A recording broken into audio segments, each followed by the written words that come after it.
อันมีพระพุทธเจ้าพระสัทธรรมเจ้าพระสังฆเจ้าอันเป็นสรณะที่เปิงตีเคารพนับถืออันสูงสุดในชีวิตกราบคารวะแตบไตไวยสาปารมีธรรมพระมหาเถรานุเถระเจ้าคณะพระสังฆาธิการภิกขุสงฆ์องค์เนนจุตนจุองค์โดยความเคารพขอเจริญสุขเจริญปอนญาติโยมศรัทธานาบุญพุทธศาสนิกชนทุกท่านขอน้อมต้อนรับทุกท่านเข้าสู่รายการมรดกธรรมกำเมืองและสารธรรมกำเมืองต่างสถานีวิทยุกระจายเสียงวัดฝ่ายหินตำบลสุเทพอำเภอเมืองจังหวัดเชียงใหม่อำเภอเมืองจังหวัดเชียงใหม่ในระบบคลื่นความถี่ ส่งสัญญาณ FM 104.50 เมกะเฮิรตซ์สถานีกระจายเสียงในระบบคลื่นความถี่ และ FM 100ในความอุปถัมภ์ของมูลนิธิพระบรมธาตุเจ้าดอยสุเทพกระจายเสียงในระบบคลื่นความถี่ FM 96.0 เมกะเฮิรตซ์ตลอดจนสถานีวิทยุชุมชนต่างๆความถี่ FM 96.0 เมกะเฮิรตซ์ตลอดจนสถานีวิทยุชุมชนต่างๆต่างเสียงตามสายต่างห่อกระจายข่าวตามวัดตามวาตามหมู่บ้านต่างๆตีต่างปอแก่ปอแค้นปอหลวงบ้านปอกำนันสมปานเจ้าวัดได้เปิดฮื้อญาติโยมศรัทธาตลอดจนลูกพระได้ฟังกันอยู่พร้อมกันนี้ก็ขอยกมือ10 นิ้วกราบถวายการต้อนรับและเจริญพรต้อนรับพ่อแม่ครูบาอาจารย์พระสงฆ์องค์เนนญาติธรรมสาธุชน FC แฟนรายการทุกรูปทุกท่านที่ได้ติดตามรับชมรับฟังทั้งภาพและเสียงการไลฟ์สดต่างหน้าจอ Facebook ไลฟ์ของวัดวังสิงห์คำ Facebook ไลฟ์ของธรรมะคลื่นสีขาว Facebook ไลฟ์ของทีวีวัดฝ่ายหิน Facebook ไลฟ์ของท่านพระครูสมุวิสุวัฒน์วรกิโจ Facebook ไลฟ์ของญาติธรรม FC แฟนรายการทุกรูปทุกท่านที่เข้ามาแล้วก็ได้ร่วมกันเผยแพร่นำธรรมคำสอนนี้เผยแพร่รายการนี้ไปยังกลุ่มเพื่อนของทุกท่านด้วยการกดแชร์รายการนี้แชร์เสียงธรรมเสียงบุญนี้ไปยังหน้าจอ Facebook ไลฟ์ในกลุ่มเพื่อนของทุกท่านรายการนี้ดำเนินโดยกล่าวกับผมอาตมภาพพระครูวิสิทธิ์ศรีลาภรณ์รองเจ้าคณะอำเภอเมืองเชียงใหม่ฝ่ายการสาธารณสงเคราะห์และศึกษาสงเคราะห์เจ้าอาวาสวัดวังสิงห์คำตำบลประแดดอำเภอเมืองจังหวัดเชียงใหม่หรือตุลุงในวังนำรายการนี้มาพบมาปะกับญาติโยมตั้งแต่เวลานี้เป็นต้นไปปะกันวันนี้ก็เป็นวันพระวันศีลวันธรรมสวรรณะวันมหาอุโบสถศีลวันพระใหญ่เนอะวันนี้ทางเมืองเหนือเฮาก็คือเป็นวันเดือนยี่ดับแล้วก็เดือน3จะออกมาวันนี้อากาศเย็นเนอะหลังจากดีแต่ว่าฝนตกเกือบจะตลอดวันเมื่อคืนก็ยังมีอยู่แต่วันนี้เจ้ามาก็รู้สึกว่าอากาศจะเย็นตลอดวันนะวันนี้ก็ดูแลสุขภาพกันตัวเองวันนี้วันพระวันศีลเป็นประจำกูวันพระวันศีลรายการตุลุงก็จะได้นำปลาญาติโยมศรัทธาเนอะทางต่างเฟซบุ๊กทางต่างบ้านที่ฟังต่างวิทยุก็จะได้ร่วมกันไหว้พระสวดมนต์สมาทานศีลก่อนที่จะได้ฟังน้ำฟังธรรมและฟังสาระข่าวสารต่างๆ ต อนนี้ไปเจิญชวนทุกท่านเนอะกลั่นจิตหือใสกลั่นใจหือสะอาดปากันเข้าเฝ้าสมเด็จป่อองค์พระผู้มีพระภาคเจ้าโดยการร่วมกันไหว้พระสวดมนต์และสมทานศีลเป็นลำดับไปณโอกาสบัดนี้ อิมินาสการเรนะพุทธังอภิปูชยามะอิมินาสการเรนะธัมมังอภิปูชยามะอิมินาสการเรนะสังฆังอภิปูชยามะอะระหังสัมมาสัมพุทโธภควาพุทธังภควันตังอภิวาเทมิสวากขาโตภควตาธัมโมธัมมังนะมัสสามิสุปฏิปันโนภควโตสาวกสังโฆสังฆังนะมามิหันทมยังพุทธัสสะภควโตบุพพาคณมกาลังกโรมะเสนะโมตัสสะภะคะวะโตอะระหะโตสัมมาสัมพุทธัสสะนะโมตัสสะภะคะวะโตอะระหะโตสัมมาสัมพุทธัสสะนะโมตัสสะภะคะวะโตอะระหะโตสัมมาสัมพุทธัสสะอิติปิโสภะคะวาอะระหังสัมมาสัมพุทโธวิชชาจรณะสัมปันโนสุขโตโลกวิทูอนุตตโรปุริสะธัมมัสสารถิสัทธาเทวมนุสสานังพุทโธภควาติสวากขาโตภควตาธัมโมสันทิฏฐิโกอากาลิโกเอหิปัสสิโกโอปนะยิโกปัจจตังเวทิตาโปวินยูหิติสุปฏิปันโนภควโตสาวกสังโฆอุชุปฏิปันโนภควโตสาวกสังโฆญาญะปฏิปันโนภควโตสาวกสังโฆสามีจิปฏิปันโนภควโตสาวกสังโฆยะทิทางจัตตาริปุริสายุคานิอัฏฐาปุริสาปุคลาเอสะภควโตสาวกสังโฆ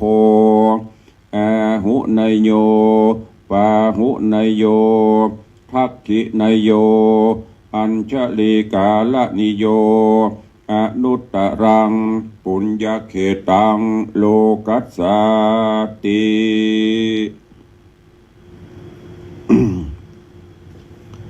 ได้เข้าเฝ้าสมเด็จป่อองค์พระผู้มีพระภาคเจ้า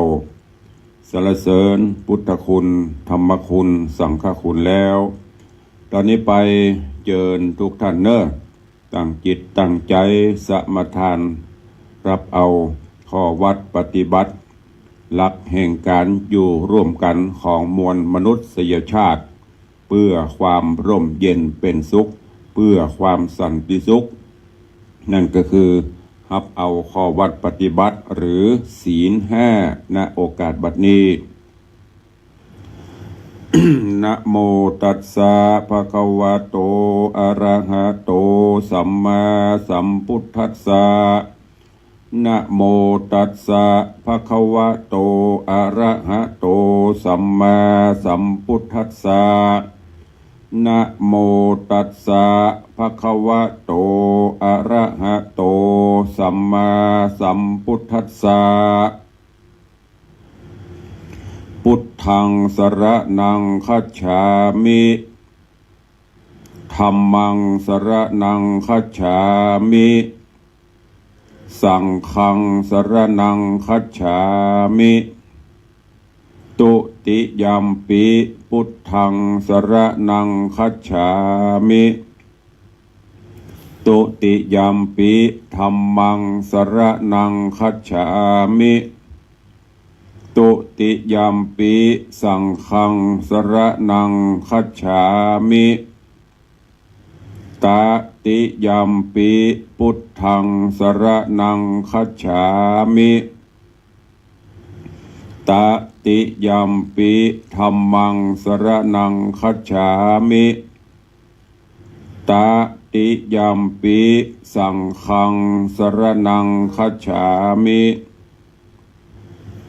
ปานาติปาตาเวระมณีสิกขาปะตังสมาติยามิอะตินนาตานาเวระมณีสิกขาปะตังสมาติยามิกาเมสุมิจฉาจาราเวระมณีสิกขาปะตังสมาติยามิมุสาวาตาเวระมณีสิกขาปะตังสมาติยามิสุราเมรยะมัชฌปมาทัฏฐานาเวระมณีสิกขาปะตังสมาติยามิอิมานิปัญจสิกขาปตานิสีเลนะสุขติงยันติสีเลนะโภคะสัมปตาสีเลนะนิพุติงยันติตัสมาสีลังวิโสทะเยได้นำปาสาธุชนFC ญาติธรรมไหวพระนพธรรมสมทานศีลฮับเอาข้อวัดปฏิบัติไปประพฤติปฏิบัติวันนี้วันพระวันศีลเจิญจวนมวลญาติโยมศรัทธาอุบาสกอุบาสิกาอุบาสิกาทุกท่านรวมกันประพฤติวัดปฏิบัติธรรมวันนี้เป็นวันซักจิตเป็นวันซักใจเป็นวันย้อมจิตย้อมใจโดยศีลโดยธรรมเสื้อผ้า7 วัน8 วันนุ่งใส่มาบะซักบะสีก็มีกลิ่นเหม็นสาบเหม็นสางเข้าใกล้ไผ่เปิ้นก็เหม็นได้กลิ่นจิตใจเฮาก็เช่นเดียวกันตลอดระยะเวลา7 วันที่ผ่านมาก็อาจจะมีตึงดีตึงบดีตึงดีใจตึงเศร้าหมองอย่างที่เปิ้นบอกว่าเป็นไปตามโลกกระทำ8บางวันอยู่ที่ไหนก็เหงาซกตกง่วงเหงาเฮานอนเศร้าซ้อยและเหี่ยใจบางวันก็สดชื่นเบ่งบานแจ่มใสยิ้มแย้มบางวันก็ได้รับกรรมสรรเสริญเยินยอยกยอปอปั้นบางครั้งก็ได้รับการติฉินนินตาตลอดจนยศถาบรรดาศักดิ์บางเตือก็ได้รับยศสูงขึ้นบางเตือก็ลดหลั่นลงไปอย่างที่เพิ่นบอกนะมีตึงดีมีตึงบดีกระเข้ากันไปสุขทุกข์นินทาสรรเสริญเหล่านี้เป็นไปตามโลกกระทำ8ถ้าเฮาบ่มีธรรมะกำกับจิตใจเมื่อคราใดจิตใจเศร้าหมองมันก็จะเหี่ยวเฉาไปด้วยกันหมดเพราะนั้น7 วันก็คือมาตรวจสอบชำระสะสางล้างส้วยจิตใจด้วยศีลด้วยธรรมพินิจพิเคราะห์ พิจารณาช่างเอาเองว่า7 วันที่ผ่านมาได้สร้างคุณูปการใดพ่องเป็นประโยชนะต่อเพื่อนร่วมโลกเป็นประโยชนะแก่ประเทศชาติบ้านเมืองแก่พระพุทธศาสนาแก่สถาบันพระมหากษัตริย์ก็ได้สงเคราะห์อนุเคราะห์ช่วยเหลืออย่างไผ่พ่อง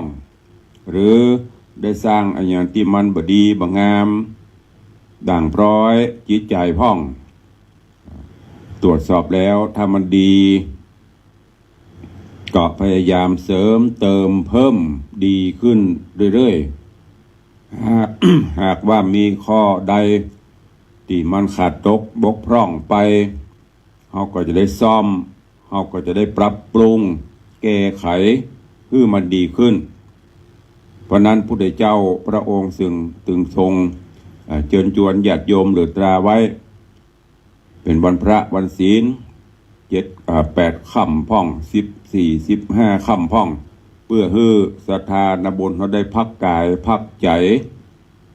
ได้เข้าสู่ร่มอารามวังแก้วทั้ง3เพื่อประพฤติวัดปฏิบัติธรรมตรวจสอบชำระตัวเฮาไม่ต้องไปพอคนอื่นนักล้ำไปไม่ต้องไปตรวจสอบคนอื่นนักล้ำไป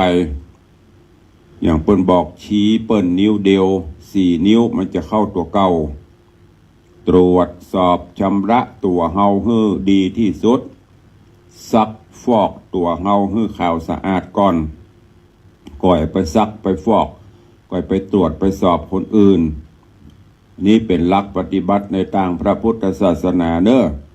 วันพระวันศีลจะไปปล่อยวัดวาอารามเฮือโมนเฮือหมอง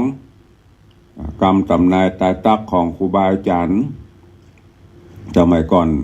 เปิ่นตำนายตายตักไว้หนทางไปวัดในอนาคตการหนทางไปวัดจะมนจะหมองหนทางไปหนองจะเลื่อมบัดเดี๋ยวนี้มันก็เกิดขึ้นสังเกตวันพระวันศีลบ่ค่อยจะมีญาติโยมไปโดยเหตุผลหลายประการนี่ก็บอกว่าแต่ว่าเฮาก็ต้องน้อมนึกถึงว่าเฮาเป็นชาวพุทธพุทธะแปลว่าผู้รู้ผู้ตื่นผู้เบิกบานรู้สภาวธรรมรู้ธรรมะแล้วนำมาใช้ในการประพฤติปฏิบัติผู้รู้ผู้ตื่นจากการประพฤติปฏิบัติต่างๆตื่นตัวอยู่เสมอชำระจิตใจเฮาอยู่เสมอแล้วก็ปรุงแก้ไขไปจิตใจเฮาก็จะได้เบิกบานแจ่มใสเนี่ยเพราะว่าผู้รู้ผู้ตื่นผู้เบิกบานตื่นจากภวังค์ตื่นจากการที่ตรวจตื่นจากความประพฤติในสิ่งที่บดีแล้วก็มาประพฤติในสิ่งที่ดีที่งามก็ฝากไว้เนอะกับญาติโยมสาธุชนเฮาเจ้าข้าทั้งหลายการประพฤติวัดปฏิบัติธรรมคนใดทำก็คนนั้นได้บ่สามารถที่จะเอาไปฮื้อกันได้อย่างเฮาไปหั่นไปนี่มาเอาบุญมาฝากโมทนาสาธุบุญด้วยกันนะคะโมทนาสาธุบุญด้วยกันนะครับแต่ถ้าว่าเปิ้นมีจิตใจแจ่มใสเบิกบานแล้วก็เป็นการเสริมเพิ่มเติมบุญขึ้นแต่ถ้ามันบ่หือบ่เอาไปฝากมันก็ตึงบ่เอาไปฮื้อมันก็ตึงว่ามันก็ตึงบ่ยินดียินหายแต่จริงๆแล้วบุญกุศลทำคนใดทำก็คนนั้นได้เหมือนดังเฮาจะกินข้าวมาเนอะมากินข้าวเนอะ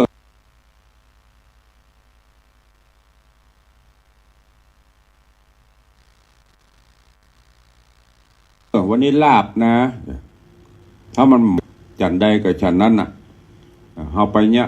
ไปทำบุญกุศลมาอิ่มบุญมาเอาบุญมาฝากถ้ามันบ่หือบ่มันก็ตึงบ่เอาเพราะนั้นตั้งจิตตั้งใจทำคนเดียวนั่นน่ะดีที่สุดเฮากินข้าวกับเฮาอิ่มเฮาทำดีกับเฮาได้ดีก็ฝากไว้เป็นข้อคิดเตือนจิตเตือนใจญาติโยมศรัทธานาบุญเฮาเนอะขอให้ลดหลงปล่อยวางลดละเลิกจากกิเลสตัณหาค ความโลภความโกรธความหลงเนี่ยตัวที่ทำเฮาทุกข์เนี่ยมี3อย่างเนี่ยโลภะโทสะโมหะทำให้เฮาเกิดความทุกข์บางคนก็มีแล้วอยากจะมีแหมเพิ่มเติมขึ้นบ่รู้จักปอเพิ่นถึงบอกว่าตราบใดที่คุณไม่รู้จักคำว่าพอคุณก็ไม่ต้องไปแสวงหาความสุขบ่รู้จักปอนั่นนี่จะว่าโอ้วันนี้มี100 ปอรับนี่ไม่ใช่นะคือสร้างไปสะสมบุญบารมีไปคือที่บ่เบียดเบียนบ่ช่อลาดบังหลวงบ่โลภบ่โกงซื่อสัตย์สุจริตหากินในทางสุจริตได้มาในทางสุจริตนั่นแหละคือความดีความงามแต่ถ้าไปโลภไปโกงบ่รู้จักปอสักเดือก็ดังปัญหาบ้านเมืองที่เกิดขึ้นในปัจจุบันเนี้ยญาติโยมทั้งหลายลองสังเกตพอก็เดียวกับเรื่องนั้นพุทธขึ้นก็เรียกกับเรื่องนี้เกิดขึ้นเพราะอะไรหยังเพราะความโลภความโกรธความลุ่มหลงความมัวเมาใครได้ยศถาบรรดาศักดิ์ก็วิ่งก็เต้นซื้อขายกันไปก็เกิดการช่อลาดบังหลวงช่อโกงตำแหน่งหน้าที่อย่างสปะสปันที่กำลังเกิดขึ้นเพราะเฮาไร้ศีลไร้ธรรมขาดศีลขาดธรรมสุดท้ายหายนะความล่มโจมก็โตยมาดังนั้นก็ฝากลองนำไปคิดพิจารณาเด้อมาอย่างครูบาอาจารย์เปิ้นบอกแต่ลูกมาอย่างตัวลุงเคยเอามาโอ้ลูกถ้าหากว่าเป็นสิ่งที่ดีก็น้อมนำไปคิดพิจารณาแล้วนำไปใช้ในการดำเนินชีวิตประจำวันตัวเข้าสู่หัวใจรายการวันนี้ในการฟังพระธรรมเทศนาเนอะวันนี้ญาติธรรมมากันหลวงหลายก็ขออนุญาตตั้งใจตั้งหน้าจอ Facebook กันเนาะส่วนตั้งบ้านแถมสักเบิดเนอะใต้รายการก้อยโทรศัพท์เข้ามารายงานตัวตอนนี้ก็เจริญปอนต้อนรับเนอะ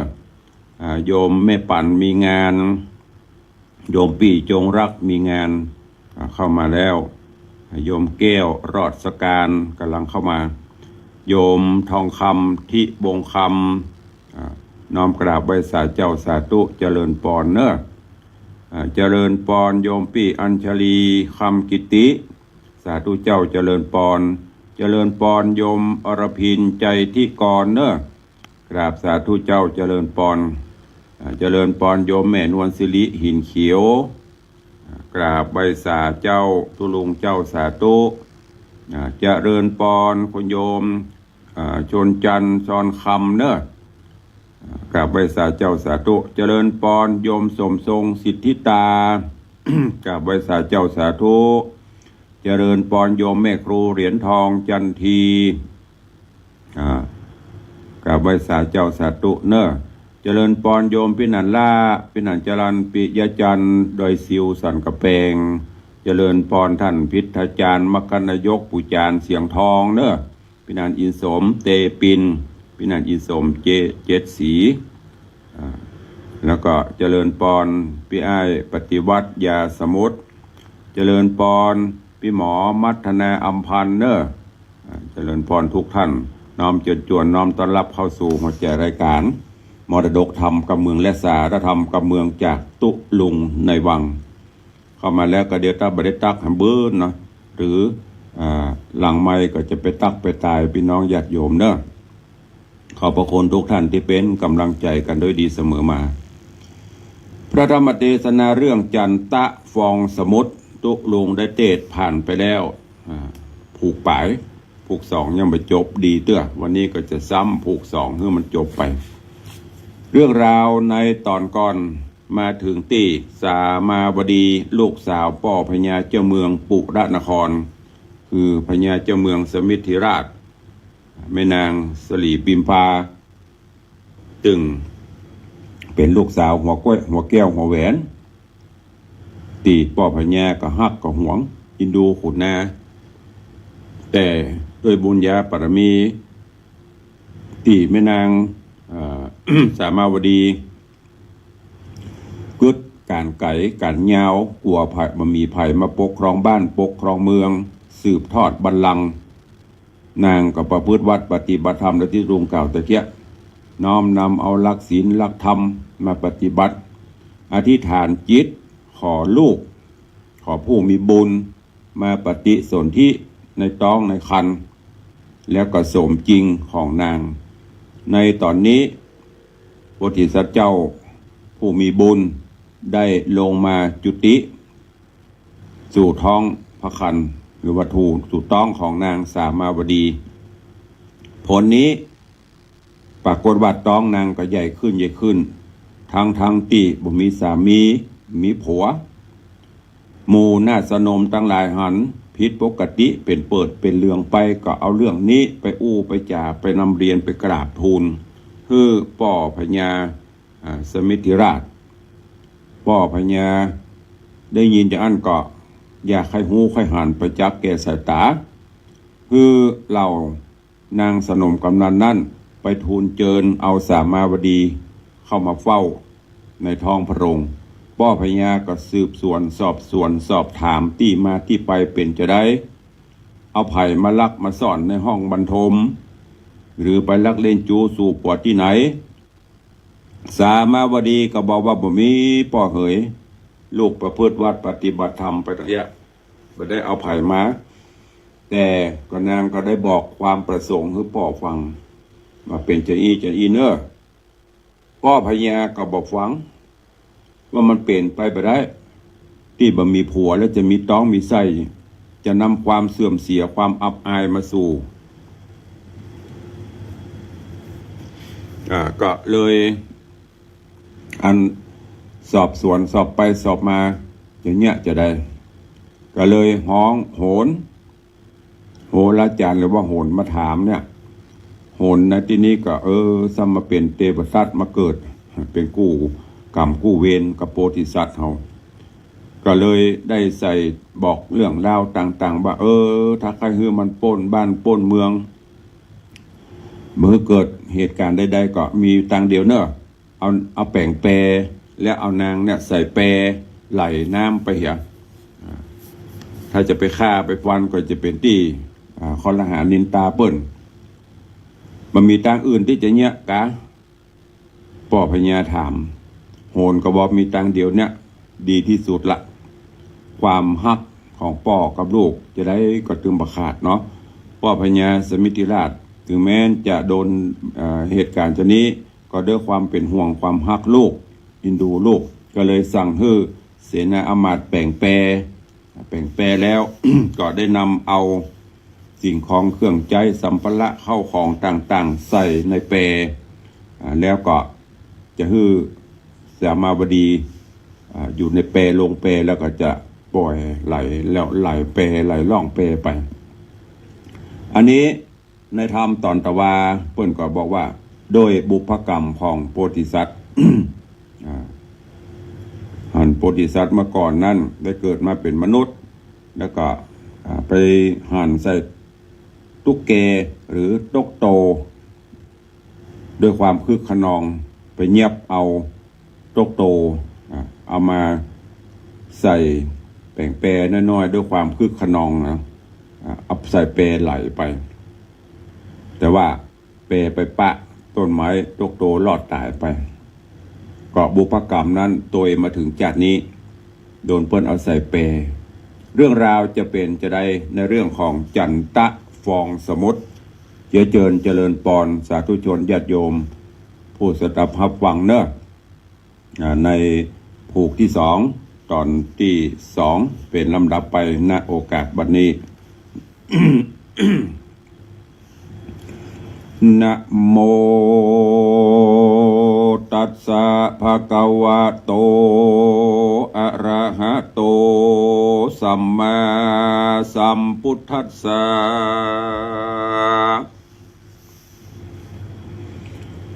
สาธะโวฟังลาโสตุจันนาสัพพุริสะตังหลายตั้งยิงและใจม้วนหมู่ที่ใดปากันอยู่ทอมทาดาฟังยังรัสธรรมเทศนา จันตะฟองสมุดลำดับมาเถิงผูกซองตอนซองเนอเจ้าขอเจิญศรัทธาตั้งหลายหนุ่มเทาตั้งจิตใจเราทอมทาดาฟังต่อไปไปนานีและนาตะมัดทางปะกาเซนโตศรัทธาอาหาศรัทธาสัพปัญโยพระพุทธเจ้าอันได้เล่าจาดเก่าที่เป็นมาว่าภิกขเวดุราภิกขุตั้งหลายตนมีสินใสวิเศษปางเมื่อพระตถาคตได้เดินเตศในสงสารแม่ปามานบอตันเกิดเตวตัดลวดขับจำเอาใส่เป็ดไหล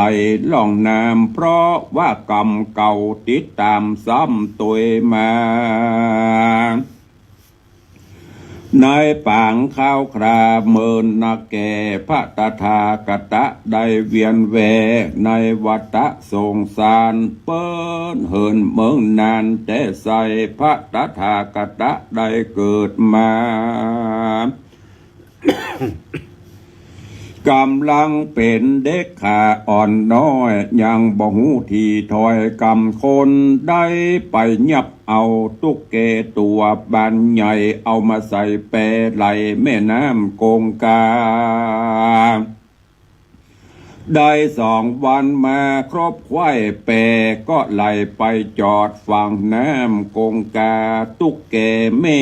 มันก็ออกจากน้ำใดมีชีวิตละไว้สวดสดี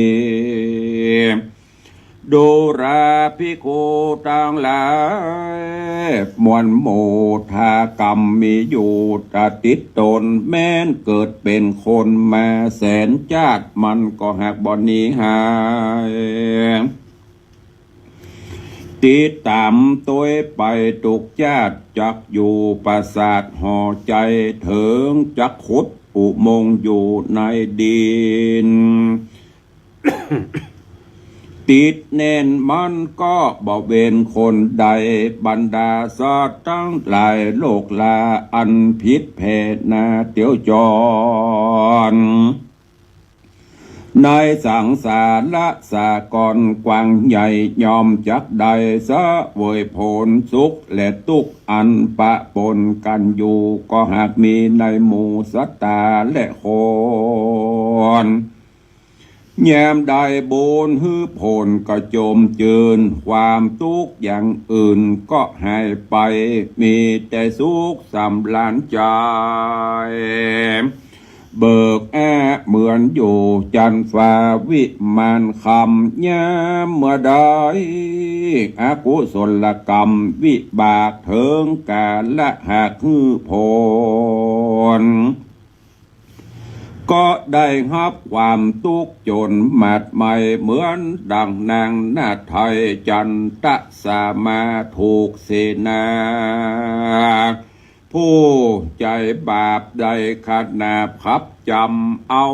ใส่เปดไหลล่องน้ำตุกยากลำลายประการมีแต่ทุกข์ทรมานลำบากเพราะกรรมหากได้กระทำมาสาเปสัตตาอันว่าสัตว์อยู่ในโลกลายอมสะโวยโศกสับสนกันล้างมือล้างวันก็ร้องไห้ล้างมือล้างวันก็ได้ใคร่หัวตามกรรมของตัวที่ได้สั่งนักน้อยกว้างส่งแห่งตันยาเมื่อบุญกรรมแม่กรรมก็มีความสุขเลิศล้ำลายเลือลาบยศจดเจือมาสู่บริบูรณ์โดยหมู่มิตรเกี้ยวสหายคำมีเตจะอันยิ่งใหญ่เป็นที่หักใครจะเลินตาแก่คนและเทวดาทวนหน้าวิสาลตะ แก้วกล้าโดยผลบุญมีแต่คนอุดมนุนอุปถากจักไปตีสภาพแห่งหนใดก็มีแต่คนเลื่อมใสนบนอบเป็นตีฮักชอบโสมนัสสาปากันมาสักการะปูจาขาบไว้ก็เพราะกุศลส่วนบุญใดอุปธรรม เขาย่อมกำลังรุ่งเรืองเหมือนพระจันทร์ปุ้งแป่งเบ่งลัดสะมีบ่มีลาคีเมฆฟ้าแจ้งตัวลาเต็มดวงแย้มเมื่อได้บุญตั้งปวงหมดเสียงก็มีแน่มูลเมียงมองเงาเพราะบาปกรรมมาเผาลนแอบแย้มเมื่อผลบาปมาต่อครอบครองสมบัติสิ่งของอันใดก็ถอดกลายเป็นคนหิวหอดโรยแรงคนที่เกยหักแปงแฝงไฟก็แปงหน้าใกล้จังกลางมากราบกลายเป็นคนจังจะไว้มีแต่เคราะห์ให้มาปานตีเกยสุขสำราญก็เหือดหายไกลจากหยดสักหากหมดไป แต่จะอำนาจอันใดที่เกยยิ่งใหญ่ก็บ่มีไผใครเกรงกลัวก็เพราะบาปกรรมปามัวใบบอดแม่นเบนนาสอดไปนายก็บ่เป็นที่จำเลินใจแก่ผู้อื่นคนที่ฮักรื่นเกยแปงก็มาเป็นคนแข่งกระด้างบ่เหลือข้างสักเต้าใหญ่บัวบ่มีภายแม้ก้มหัวอภิวาทไปตั้งใดก็ป้องอาจมดราขิมดลาสีย้อนบาปกรรมบ่มาย้อนบาปกรรมบ่ปาหับโตดย่อมรุงโรดสักประการใดหับทุกพันต่ำก้อยเปรียบแสงหิ่งหอยเมื่อยามวานแสงของมันย่อมบอดแจงเพราะการแสงพระสุริยาเหตุนั้นนาตันต่างหลายม้วนหมู่อย่าได้อยู่ละสาจุงได้พิจารณาไปใจกระทำดีไว้หลายกรรมได้ดีฮือรีบคงไฟก่อสร้างอย่าได้เหินห่างจากศีลธรรมความสุขสันต์บังเกิดจักเป็นผู้ประเสริฐเมื่อปลายโลนกรรมอันใดเป็นอกุศลกาอยากฮือเว้นพรากเสียไกลอย่าอยู่ไปโดยความประมาทจักเสียชาติเกิดเป็นคนบ่มีภัยเอาตนอยู่กำฟ้าอยู่บ่อนนานก็จะก้มหน้าตายไปเฮาได้คงไฟรีบเร่งทำดีไว้เมื่อเจนเฮาบ่ตายทำดีไว้หลายมันแก่นที่นั้นจักเป็นแผ่นศิลาติดตั้ง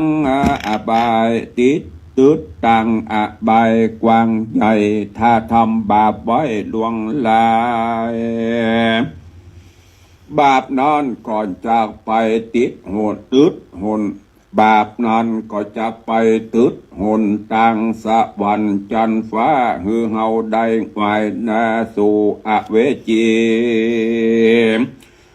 ได้เอาตัวนี้เจียนจากยังอกุศลอันเป็นบาปตัวกระยาบปาไว้อย่าเอาตัวไกลเข้าไกลจากทุกข์ยากไรเครื่องขีเป็นดังนางบุญมีหน่อยนาดอันใดฮับบาปเพื่อตุกแก่แม่มันแม่นเหิงเมื่อนานได้500 จากมันก็บ่อาจสวะวังจะแลนาอาทากาเลน้อยกาละเมื่อพญาสิริมิถิราชฮือคนเอานางนาฏสามาวดีได้หนีจากปราสาทนางมีน้ำตาหยาดละปังลงฝูงนางสะโดมก็มาร้องให้เพื่ออินโดนางเกี้ยวแก่นไทยสามาวดีจุมโมอิทธีก็ลางสาวหาวแม่ตั้งเท่าแก่เฮือนหลวงส่งเสียงนั้นเนืองมีก็อองเสียงเข้าไปลอดห้องถึงหูนางบุญจูตนเป็นแม่อันอยู่แต่ปราสาทหอใจก็สังกาใจแต่เราเกิดทุกโศกเศร้าในใจนางก็ออกไปบ่จ้าจากห้องพังกาก็หันเสนามวลหมู่อันเป็นหมู่พวกหมู่คนพานมัดเอานางยอดซอยอันเป็นลูกน้อยแก่เกิดกับอกนางก็ตกใจ นางก็ตกใจสะลังนางรีบเฝ้าฟังเข้าไปหาว่าสูสั่งมาบาปใบมัดลูกแก่นไทยกูไปไหนมันมีโทษสันได้กระยาบสูมัดลากนางไปมีโตดถึงตายสั่งเราจุงบ่จุงปล่อยลูกเต่ากูปันตี้นานฟุงหมู่คนหานก็ยกมือสานใส่กล่าวว่าพระแม่เป็นเจ้าเหนือหัวผู้ข้ากระทำตามอาจญาพระบาทสิริมิถิราชราชาว่านางสามาน้อยหนอเป็นกาลกินีก่อชิบหายเจ้าเมืองจักตายวินาศว่านางเป็นอุบาทกับไพรราชประจาจริงผู้คานินาเอานางหนอดน้อยใส่แปรไหลน้ำกงกาที่นั่นนานางสิริปิมปาที่นอนนานางสลีปิมปาธิราชจริงออกปากเยียนจาว่าดูว่าสูจุงรอราไว้ก่อนอย่ารีบเอานางน้อยอ่อนไกลกล้ากูจักไปทำพญาฮือแจงว่าลูกแห่งกูมีโทษอันใดนางจะใครกล่าวแล้วนางก็พันเพวไปไวพญาว่าเป็นสันใดจะลูกน้อยปี้ฮือพวกถอยคนหานเอาใส่แปยันล่องน้ำมันได้ล่วงล้ำกรรมอันสันใดอันมีโทษถึงตายจากข้าลูกข้าตายผ่านขอพระผู้บานได้โปรดยกโทษลูกเราลาตีนอนพญาสิริมิถิราชได้ยินกำโอกาสทุนสารของสลีปิมปายอดซอยก็ตอบถอยกำจา ว่าคนบาปหนาอุบาทกูนี้หากบ่คุณนาอยู่บนพังกาปราศาสตร์บ่มีภัยหากเฟื่อแฝง หากมาปิ้วเมงต้องใหญ่ปูนดีไอฮือเกไพรประจามีเมืองบ่ท่ามากราบไหวกูตึงบ่ไว้ฮือมันอยู่นับเมืองการพระบุญเรืองกล่าวแล้วจริงเฮอพวกแก้วคนแหนฮือเร็วปัญญาจ้านำไปสู่ตากงกาอย่าฮือไผ่มาขอไว้เอาใส่เปไหลล่องไตเร็วปันกันหมู่คนแหนพวกน้อยได้ยินถอยกำจาอันเป็นอาจญาแน่นหนีบอันเป็นอาจญาแน่นหนีบเขาจริงรีบเร็วปันเอานางแก่นจันน้อยอ่อนไปสู่บ่อนกงกาก็มีวันนั้นแหละนะนิธิตังขีญาสั่งวันนาวิเศษจาห้องเหตุอันกล่าวยังจันตะฟองสมุทรผูกท่วนสองก็บังกลมสมเร็จสเด็จจันตะฟองสมุทรผูกทวนที่สองจบปริปุณนั่งไปเดี๋ยววันต่อไปก็เอาตอนนี้ไปสรุปฮื้อฟังเพื่อฮื้อปฏิปต่อกันเนาะก็เรื่องราวสาระคติในธรรมมีนักเก็บแกะก้อนไกเอาไปใช้ในการดำเนินชีวิตประจำวันเนอเข้าสู่โหมดท้ายรายการวันนี้ก็ก่อนที่จะได้เปิดหน้าใหม่ก็ขออนุญาตแจ้งข่าวประชาสัมพันธ์คือกับญาติโยมทั้งหลายเนอะข่าวแรกก็แจ้งข่าวการสอบธรรมศึกษาตรีโทเอกของลูกหลานเยาวชนที่ได้สมัครห้ำเฮียนวิชาพระพุทธศาสนาตามวัดตามบ้าตามโรงเรียนตามศูนย์ ปนศูนย์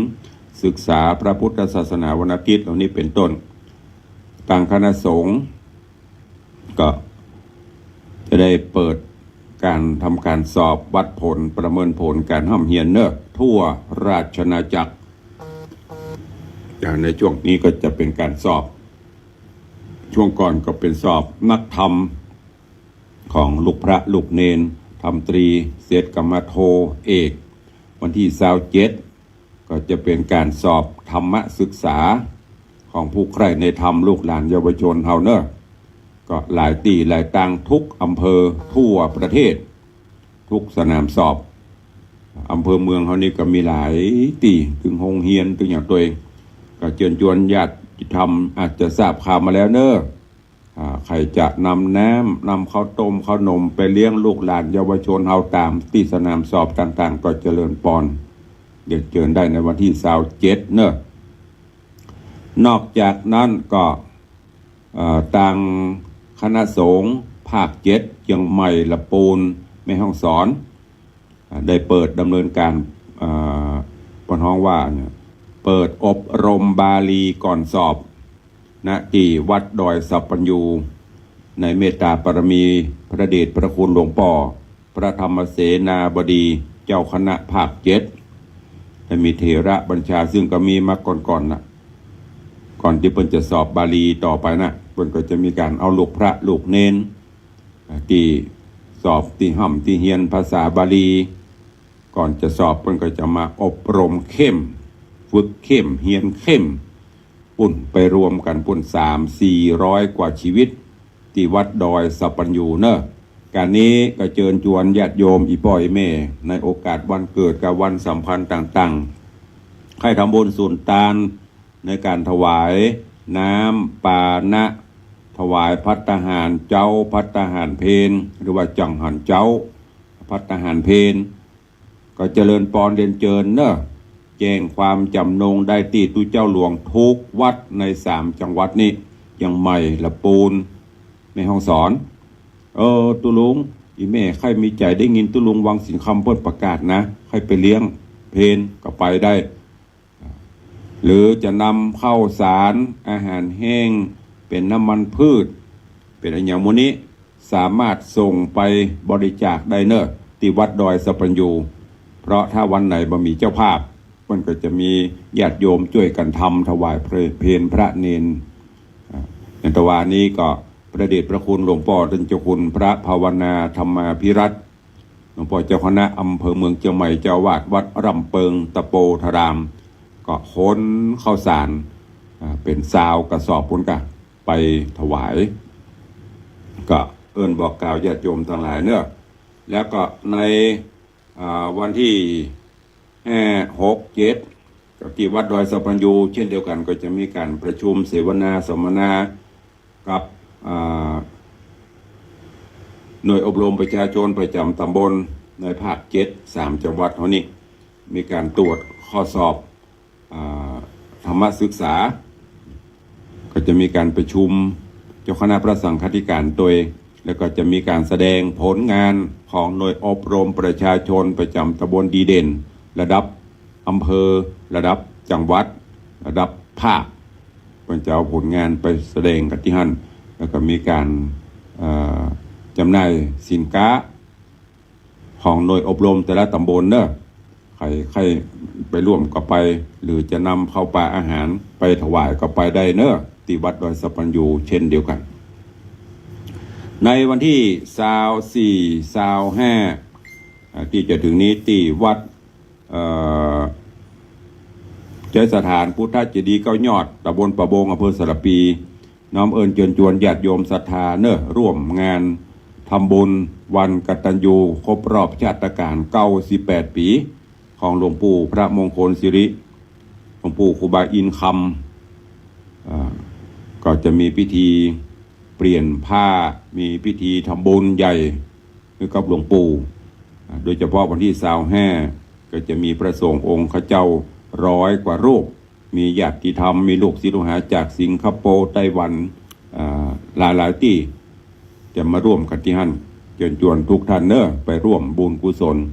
ในการวันกตัญญูครบรอบชาตการ98 ปีหลวงปู่ครูบาอินคำหรือสมณศักดิ์พระราชาคณะก็คือหลวงปู่พระมงคลสิริเชิญทุกท่านไปร่วมบุญกุศลด้วยกันเนอะนอกจากนั้นก็ต่างวัดวังสิงคำอนุโมทนาบุญกับญาติโยมศรัทธาในการร่วมกันสร้างกุฏิสงฆ์โฮงหลวงของวัดเนอะก็เชิญชวนทุกท่านใดมีเจตนาตอนนี้อย่างที่ตุลงได้ประชาสัมพันธ์ไปเชิญชวนทุกท่านร่วมเป็นเจ้าภาพหนักขทันหรือกำเมืองหนักกะตันกำไทยพ้องคันโทยหรือกำเมืองแห่งกำห้องกำยันได้ถึงกำได้ถึงยันจะตากำบารมีเสริมบารมีคือสูงส่งขึ้นคือมันมั่นมันคงก็เชิญชวนเนอะท่านผู้ใดมีเจตนาศรัทธาจะร่วมในตอนนี้ก็เหลือแถมประมาณ10 กว่าตัวมีตือมดตือมวลกัน28 ชุด28 ตัวแต่ว่าประกาศที่เพิ่มเติมเนอะแม่ครูบอกว่าอีแม่ก็หอมเนอะตัวลวงลืมจดกะยังไม่ได้ยินนี่นะคือแต่ว่านี่ประกาศเพิ่มเติมเนอะแม่ครูเนอะวันนี้อนุโมทนาย้ำอนุโมทนาประชาสัมพันธ์คือตือมดตือมวลแห่งกรรมที่ได้ให้ได้หอมมาซึ่งก็ขออนุญาตประชาสัมพันธ์ตั้งแต่ต้นก็มีโยมปินันล่าปินันจรันปิยจันทร์โดยซิว1 ตัวแม่ละอปิยจันทร์1 ตัวท่านพระอาจารย์ชัยวิทย์วัดตะตุ่มสันทราย1 ตัวโยมนิพนธ์พรหมศรีอู่เดือนบริการ1 ตัวแม่ครูเหรียญทองจันที1 ตัวอาจารย์ศรีพรณวงศา1 ตัวนางสาวพิมพ์ชนกเจียงสิทธิโชค1 ตัวท่าน หัวหน้าหนึ่งหรือว่าท่านปัญญาจารย์วิจิตรธีรธรรมหัวหน้าป้องกันบรรเทาสาธารณภัยเทศบาลตำบลประแดด1 ตั๋วพ่อเลี้ยงธนวัฒน์แม่เลี้ยงทัดพิชาสุสิงคำ2 ตั๋วคุณโยมชาตรีเชื้อมโนชาญเลขานุการนายกอบจเชียงใหม่1 ตั๋วแม่สุวรสใจโตแม่ยอดเรือนช่างขายแม่จันวันโชคตาเรือน1 ตั๋วอันนี้ยังอยู่ที่เดิมอยู่เนอะยังไม่ขยับขยายเหลือแฮม16 17 ตั๋วใครจะเป็นเจ้าภาพตั๋วละ 7,500 บาทเนอะเป็นไม้สักแกะสลักแล้วก็จะได้แกะตัวเปิ้งของเจ้ามูลราชธาที่เป็นเจ้าภาพติดไว้ที่หน้ากระตันตัวใครเกิดตัวเปิ้งอันใดก็แจ้งได้นะนี่ก็แจ้งให้ญาติโยมศรัทธานาบุญทั้งหลายตัวข่าวสุดท้ายในวันที่ 14 ธันวางานทำบุญสถานีวิทยุคลื่น 96.0 ของเฮาเนอะท่านผู้ใดจะร่วมบุญกุศลในการทอดพระป่าบำรุงสถานีก็เจริญพรเจิญได้ในตอนนี้สายบุญของทางตุเจ้าก็มีโยมพ่อเลี้ยงธนวัฒน์แม่เลี้ยงทัดพิชาสุสิงคำร่วมทำบุญมา 1,000 บาทโยมแม่เรนูปินตาห่วงสิงร่วมทำบุญมา200อันนี้เป็นพระป่าสถานีเนอะก็ใครจะร่วมบุญอันใดก็สามารถแจ้งได้ลุงเคยได้จดเอาลายมาเอาชื่อแล้วก็ดำเนินการตามวัตถุประสงค์ต่อไปเอาทดเวลาบัดเจ็บสะเล็กน้อยตั้งบ้านตั้งจองไข่ฟังอยู่ไข่อู้ไข่จ๋ากับตุลุงโทรเข้ามาได้0817836540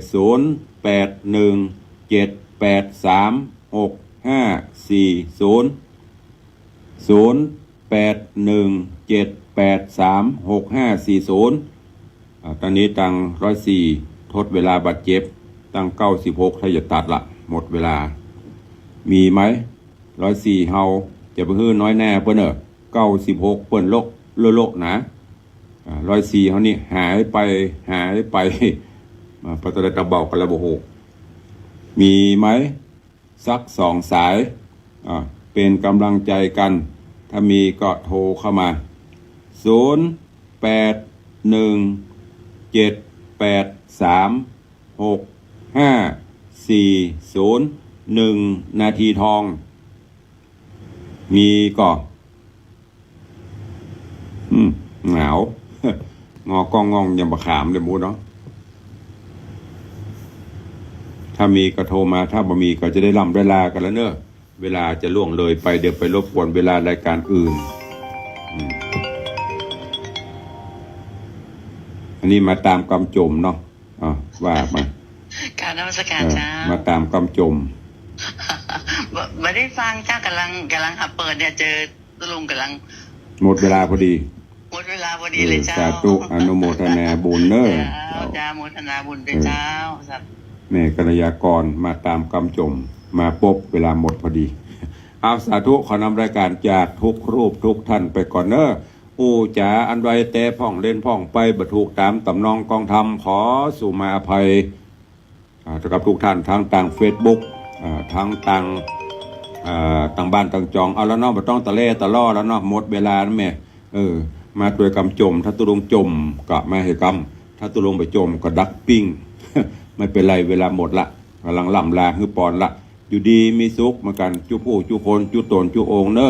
จัตตาโลธรรมาบัตันติอายุวันโนสุขังปะลา